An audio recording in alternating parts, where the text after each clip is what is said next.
Welcome, everyone, to the March Ambassador-led webinar. I am your host, Tisha Poncio, the Global Community Manager at Smart and Lumio, and I am so excited to see all of you in the chat today. It is my favorite day of the month because not only do we all get to gather together and learn, but we get to hear from fellow ambassadors. And today we have a treat. Lacey and Madeline are with us, but I just want to give you a couple of reminders before I bring them on stage and introduce them. Christina, welcome. We love seeing everybody from Spain and Finland and Maryland, and there's so many people. Argentina, it's so good to see all of you. Texas is representing. I see lots of you in the chat. See Italy, Montreal. Kevin, it's so good to see you. And what I want to remind you is if you are an ambassador, and you are wondering, how do I know more about the ambassador program? How do I connect with other ambassadors? How do I know which webinars are going to be ambassador led? Well, if you are part of the ambassador program, there is something called the Ambassador Hub. And I will put the link in the chat so that you can remember to go there. And last week, we had this incredible global ambassador meetup for March. And we had people from all over the world in our ambassador community join. And they heard me talk for about 30 minutes to give some updates. But I loved having all of you together from all around the world. And we're going to do so many fun things. And it's on Teams. So I will send you the invite. And if you aren't able to make it, you're going to get the recording just like this webinar. So if you're here, welcome. Love having you. Hi, Laura from Scotland. It's great to see you. I see so many of our friends, but it is now time for me to introduce the stars of the show, and that is Madeline and Lacey. Welcome, Madeline and Lacey. How are you guys? Good. How are you? Good. You guys are joining from Texas also, right? So you're in the Fort Worth area. So Texas are really representing today. But we have Cindy from Ohio. She is in the chat. And so, yes, if you are just joining, please let us know where you're tuning in from. And also tell us, what is your role right now? Are you a classroom teacher? Are you an instructional coach? Are you an administrator? Cami, it's great to see you from Alberta, Canada. Listen, Cami, if you go into that hub, you will see all of the announcements. And since Cami asked, I'm going to tell you, April 22nd is your save the date for the next Global Ambassador Meetup. And now let's hear from Madeline and Lacey. So Madeline and Lacey, tell us your roles and tell us what you're going to talk about today. And I'm going to put Madeline on the spot before I let her do that, because I want you to know, backstage, Madeline and I were talking about her journey to become an educator. And I asked her what year she graduated from high school. And she graduated in 2020. And it is fascinating to me to hear more and learn more from someone who graduated in a very difficult year. But she's going to talk to you today about pre and post assessments. And I know she's going to weave some of that in. And then you're going to hear from Lacey, which Lacey has so much wisdom. She's going to be in the chat helping us as well. So you guys do a quick intro, and then I will share your screen for you. Yeah. Okay. My name is Madeline. I teach high school math. So I teach more on the algebra side. I teach a class called Algebraic Reasoning, and I'll talk a little bit more about that later. And so I teach mainly sophomores and seniors. And this is my second full year of teaching. So, yeah. And I'm Lacey. I'm an ed tech coach here for White Salmon ISD, and I'm just really here to support Madeline. She is the star of the show, but I've been in education. This is my 25th year in education. I was telling them behind stage, I love it because this is the real world classroom where you're in the same room, you're supporting each other. So we love that. I'm going to go ahead and stay on. If you guys have questions, Lacey's in the chat. I'll be helping. Madeline has some interactive pieces. So if you have your phone or another device and you want to play along, be a student with me, or if you want to engage in the chat, do what is working for you today. So let's go ahead and share your screen, Madeline. Yes. So And I we're have, ready when you are. yeah, I said I have my Lumio code on the screen right now. And then we can post it in the chat also. But if you would like to join, I do have some activities for you guys to participate as we go on. So if you would like to join, the code is 241159, and then it just got added to the chat. So I'll give you guys a little time to get logged in.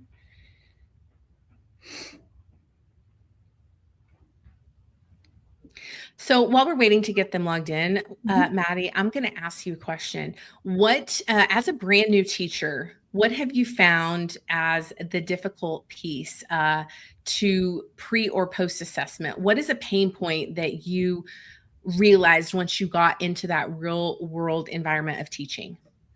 I think especially with being so new into teaching, it's hard to fully understand what students are going to come in knowing already. And so I feel like it's taken some time and experience of knowing, okay, what should they know beforehand?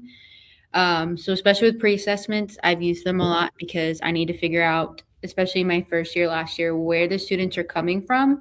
So that way it could help me plan. And the same thing with post-assessments. I mean, being a first-year teacher and even my second year, there's a lot of trial and error. So kind of figuring out, okay, did this lesson stay in the way I want to, or do I need to go back and refocus on something? And so using those assessments kind of helped me gauge where I'm at as a teacher, and then how I can best help them if they didn't understand what we went through. Absolutely. Okay, I'm going to mute and I'm going to join your class as well, and we'll get started. All right. So I'm going to go ahead and take that class code off the screen. So we are going to be talking about engaging in pre and post assessments with Lumio today. And again, my name is Madeline or Maddie, and then Lacey is with me. So we're going to go ahead and get started. So we're going to have this posted in the chat, but we are actually going to be working on building pre and post assessments together. So we created a Padlet for y'all, and we'll add it to the link or in their class or the chat later on today. And I believe if you are logged into our Lumio session, you should be able to just click on that link. So it's going to be an opportunity for everybody to go in and share the ideas and the things that they created. So that way you won't just have the examples that I created for y'all, but you'll have an array of different examples from all over. So I believe that link just got posted into the chat, and then we'll circle back to that later. So like I said, my name is Madeline, and I teach high school math. And then you might see us doing this is Lacey. That's for our pictures. So we're going to talk about a little bit more of what is a pre-assessment. So if you are logged into the Lumio session, on the next slide, you're going to be prompted with the question of what do you think a pre-assessment is? And it is actually a Lumio-based activity. So it's going to let you go in and show all the responses. And since you are looking at my screen, as you guys go in and add your responses, you will see all of the different answers on my screen. So I'm going to go ahead and go to the next slide. This is what the view is from a teacher. So I'm going to click Start for Class. And for everybody that is logged in, and it might take a second to load. For everyone that is logged in, it will let them go in and add what is a pre-assessment. And you can either write that in on the Lumio activity or on the chat. There we go. So we've got some responses to see what they know, to see what they already know, show current student understanding. It shows the students what they already know and their prior knowledge. We also have a check on students' current knowledge. A pre-assessment is used to determine what the students already know and what they have covered in that unit. So it looks like we're all kind of on the same page of what that pre-assessment is supposed to be. So I'll give you guys another few seconds to get those answers submitted.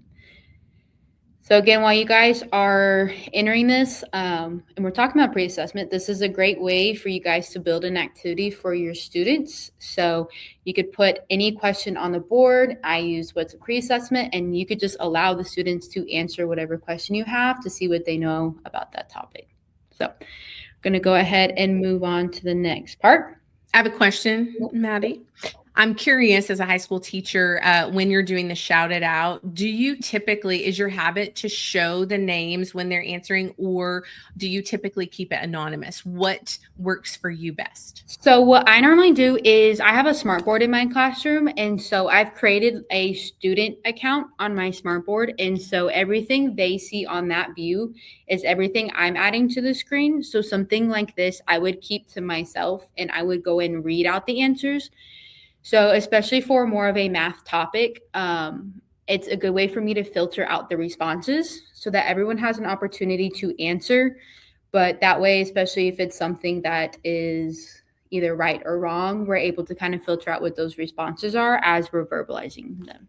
And if it's something like this, that's a fairly simple question, we will share it with the screen. And then that way students can see that also. And then we've done this also with just adding a question on the board, on our whiteboard, and then giving the students sticky notes and then adding that to the board. So it's kind of a digital version of that. Sure. So kind of the next thing we're going to talk about really quick. So kind of the purpose of a pre-assessment. This pre-assessment, like we've all kind of added our ideas to the board, it's a great way for us to gauge students' knowledge before a unit or lesson. So there might be a topic that the students know way more about and you can dive deeper into, or they might not know as much information. So you might need to start from more like the ground level.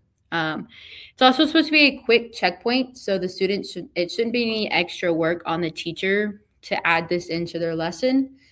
And again, it's a great way for students to even explore a topic before you introduce it. So kind of allows that explore part of the 5 E's if you use your lessons that way. And then I think it's a great way to open your lesson, and it'll allow you an opportunity to circle back in through your post-assessment with that. Next up, so kind of just an idea of what I teach. So a lot of my pre and post assessments are going to use some of these examples. So like I said, I teach algebraic reasoning, which is a high school level math class that's algebra focused. And I mainly teach sophomores and seniors at my school. So a lot of the things that we do are equations. We do a lot of graphing. We do transformations of functions, which basically means that's how you're moving the graph around. And then we do solving and all that kind of thing. So a lot of my pre and post assessments are built around those topics. So if you're not used to seeing math, I promise it'll be okay.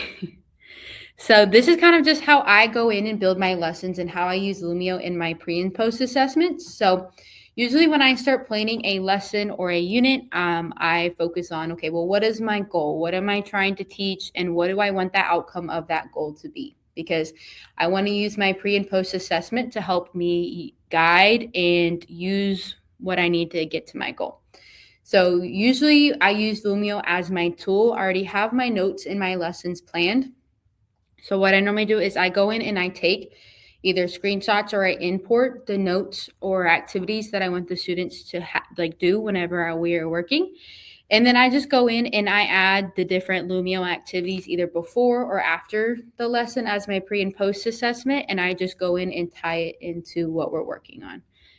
So once I know what my learning objective is, I just use that to go in and build those things. So yeah, Stella says quite related to the structure of hyperdocs, applying backward design frameworks. I think that is really important. Like, it's interesting because teaching for so long, like Lacey and I are veteran teachers, and then sitting with Maddie, it's interesting because we're still kind of doing the same thing. And after doing that for so long, your brain just naturally goes, okay, we need to start at the end, and we're going to come this way, right? And so I love, Stella, that you shouted that out. I did put the 5E model of instruction in the chat and just some notes for those of you who aren't on the Lumio so that you can come back to that when you're ready. Okay, Maddie, we're ready. Yep. Okay, so that's kind of how I go in and build my lessons. Like I said, the idea of the pre and post assessment is they're not supposed to take just so much time to go in and build them. And Lumio has a lot of tools, and I'll show you some of the AI tools in a bit, and how it's supposed to help you and not make it more work for you. So the next thing I have is I'm going to show you guys some examples of some pre-assessments that I've built for my class. And I'm going to show you guys how you can take something simple and elevate it for your students, or just some of the Lumio activities for that. So the first example that I have, if you know math, you might recognize this. If you don't, then it's okay. So like I said, in my class, we do a lot of transformations of functions. So if I ask my students what the letters A, H, and K are, they should be able to answer that.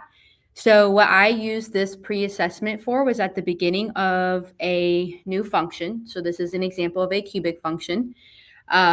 We created this thinking map in their notebooks. And we've done this a few different ways. So I could have them copy this screen into their notebooks, or I am also going to show you on Lumio. You can go in and you can actually edit a session while you are working, and click on the class settings. Oh, let me fix it here. You can go in and you can edit this document, and you can convert this page to an activity. So if you click on what looks like that magic stick, if you click on that, I can convert this to an individual handout or a group workspace. So if I click individual handout, it is now going to change this document. And this is, again, the teacher view. But it's going to change that document to where now my students can go in and they can answer the different questions about the transformations. And it's a good way for me as the teacher to gauge where they're at before we start talking about transformations. So again, this is the teacher view. I'm going to call on Lacey because I know she's right next to me. And if I click on Lacey, it'll pull up her screen. See, Lacey's not really sure about the transformations. And I can see that she put a question mark on her A, H, and K notes for transformations. And so that's a great way for me to gauge where she's at without calling her out in front of the whole class. And then this would help us transition into talking about what those transformations are. So again, if you're not very math oriented, this is probably something different. But if you had an introduction to something that the students need to see, or if we did something the previous day, this is a great way for them to go in and do it individually. So I'm going to show the next example that I have, which is called a label reveal. So in my class, because we're dealing with different equations and functions, we have a lot of key points on a graph. There are things that are very important for the students to know or see.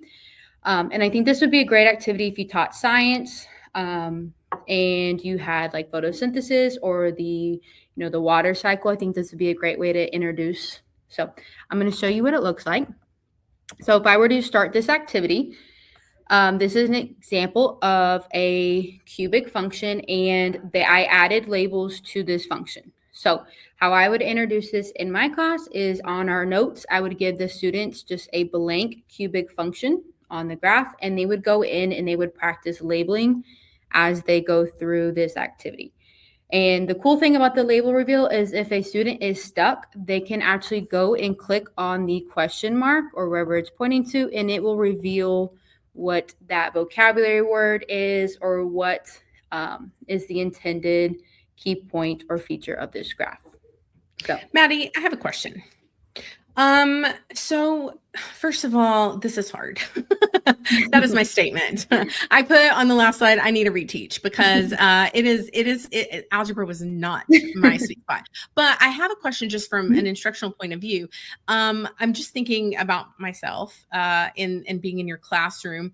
I'm wondering, do you have them do this on paper with a pencil before you have them do it digitally? Or what is your philosophy on that? What do you find works best for your students right now? So we kind of do a mix. I do a lot of technology in my class, but I also think that some of them learn best with pencil and paper, especially with math. Some things are just hard to do digitally.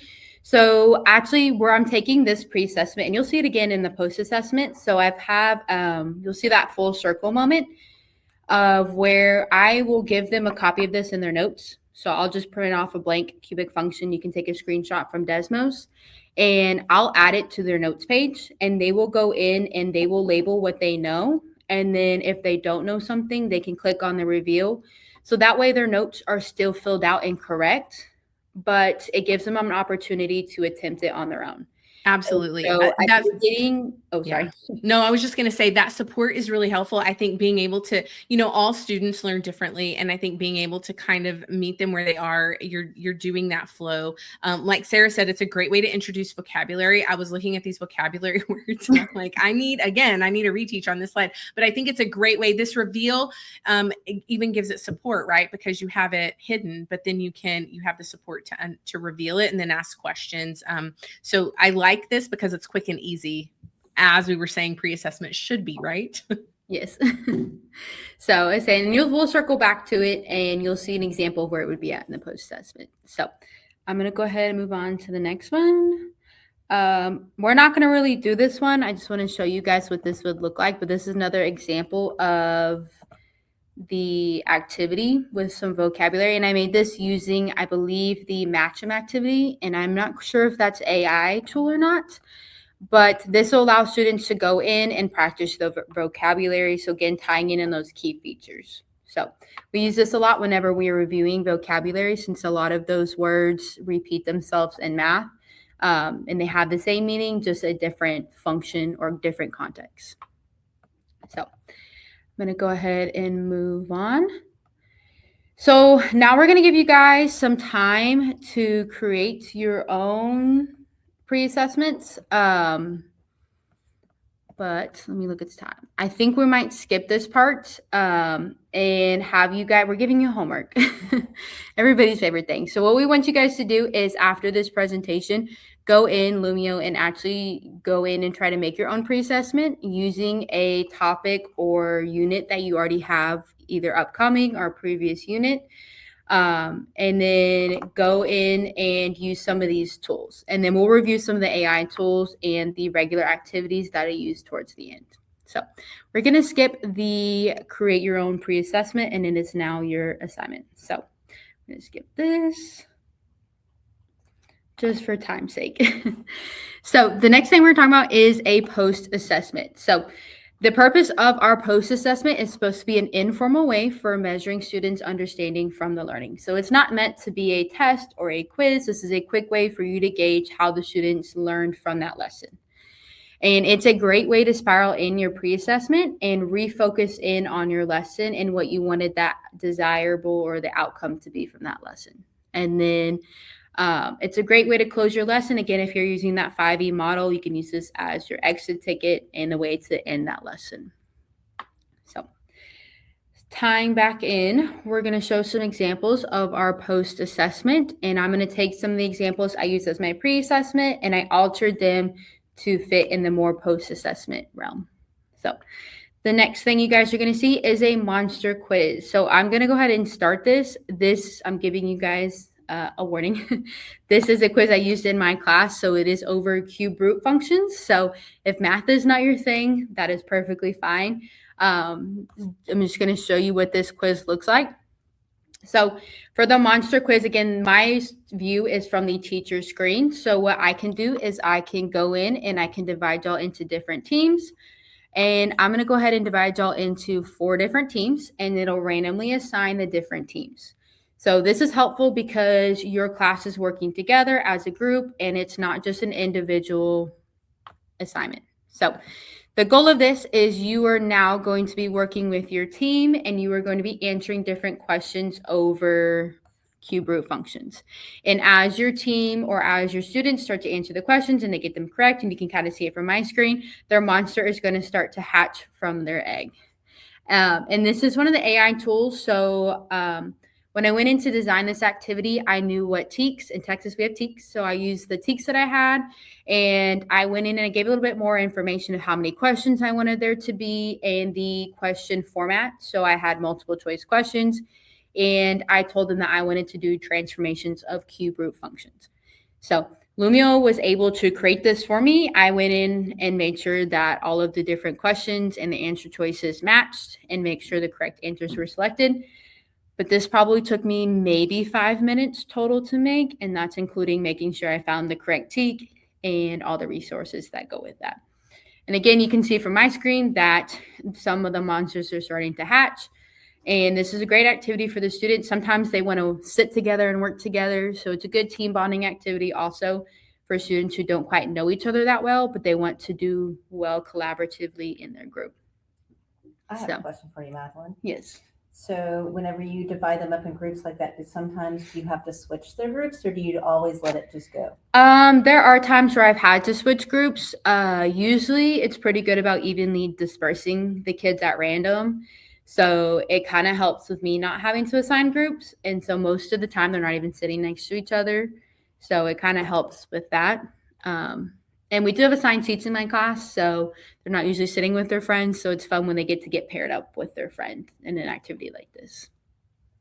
So, but I'm going to go ahead and move on because I know most people don't want to sit here and do a bunch of math problems. Okay, but like, I think that we won. I think my team won.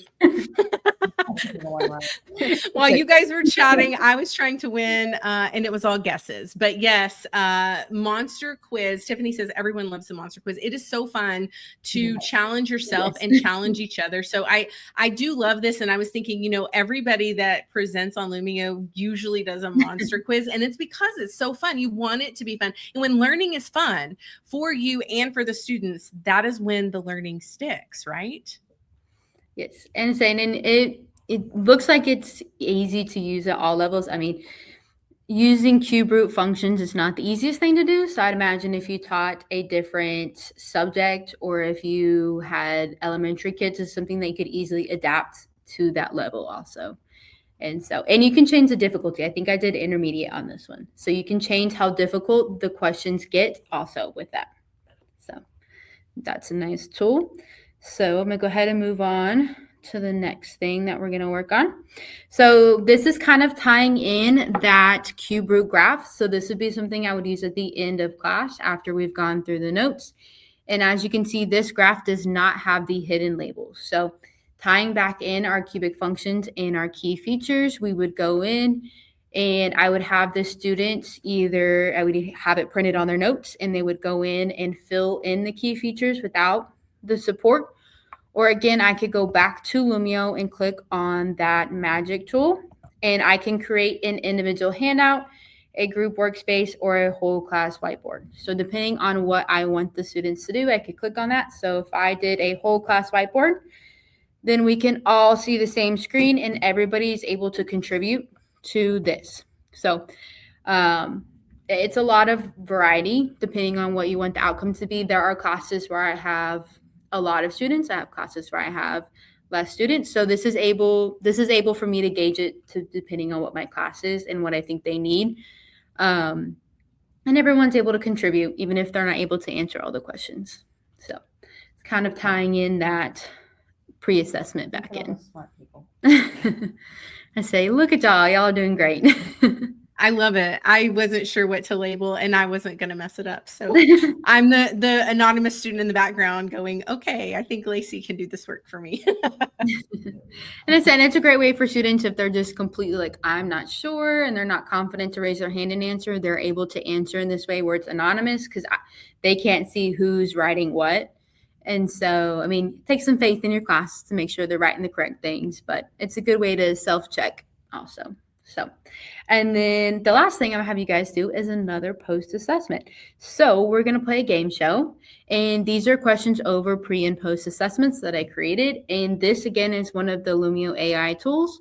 So this isn't even any TEK or anything based off of education. I just put in the prompt that I wanted questions about pre and post assessments for teachers, and I kind of gave it a little bit more context of what type of questions I wanted, and then it auto-generated it for me. I went in and kind of tweaked the questions and made sure the answer choices fell in where I wanted them to be. But again, this took me maybe 5 minutes to make, and now you guys have a post-assessment to complete. So the way that this works is it tells you that it's your turn to spin. You will click the wheel. And again, this is from a teacher's view, and then it will start giving you questions. So everybody should be on the end where they are seeing questions. So you should be able to go in and answer. So like on my screen, it says if a teacher gives a test before teaching fractions, they can find out what the students already know about the topic, and you can click true or false. So you're able to also change the question types, just like in the monster quiz that was multiple choice. I could change this game show to also be multiple choice. and it should let you guys go in and play and earn points as you go. So my students enjoy this, especially when we make it a whole thing, and we'll sometimes divide into 2 teams. We'll make a whole game show out of it towards the end of class. One of the points that they made in the chat, which I think is really important, is that all ages, Tiffany said all ages love the monster quiz and the games, and high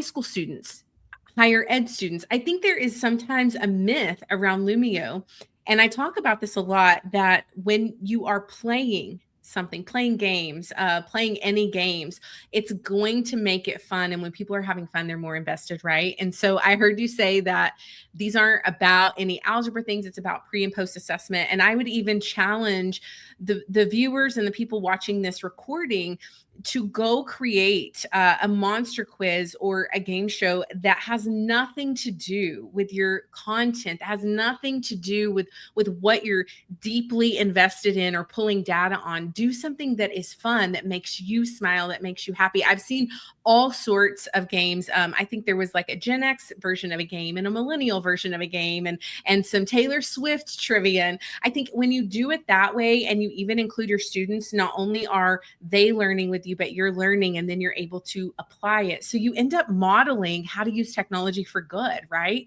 So I love that you do this with your high school students. And I just wanted to make that point, because I do hear a lot, well, this is just for elementary students. And I'm like, no, this is actually for the adults. We use this on our team when we have team meetings. We use Lumio, and we definitely do like monster quizzes and things like that. It just makes everything so much fun. So I just want to shout you out as a high school teacher, a former high school teacher, telling another high school teacher, keep that up. That is so fun, Maddie. What else do you have for us? I think that's almost it. I will say too, like in our high school, we have something called Bear Time. So it's a study hall. And so sometimes there are days, especially right before a holiday, where they don't have anything to study for. So especially with Look It or games like this, where it's not necessarily math focused, we like to go in and we make games. And I think it's a fun way to get to connect with your students, because I've learned a lot about them, about when we argue about what the best, Disney movie is, or the best snacks or something. And so whenever, we're playing those games and stuff, I think it's a great way to get to know your students as, not teacher and student. So I think it's a fun way to build those relationships with them.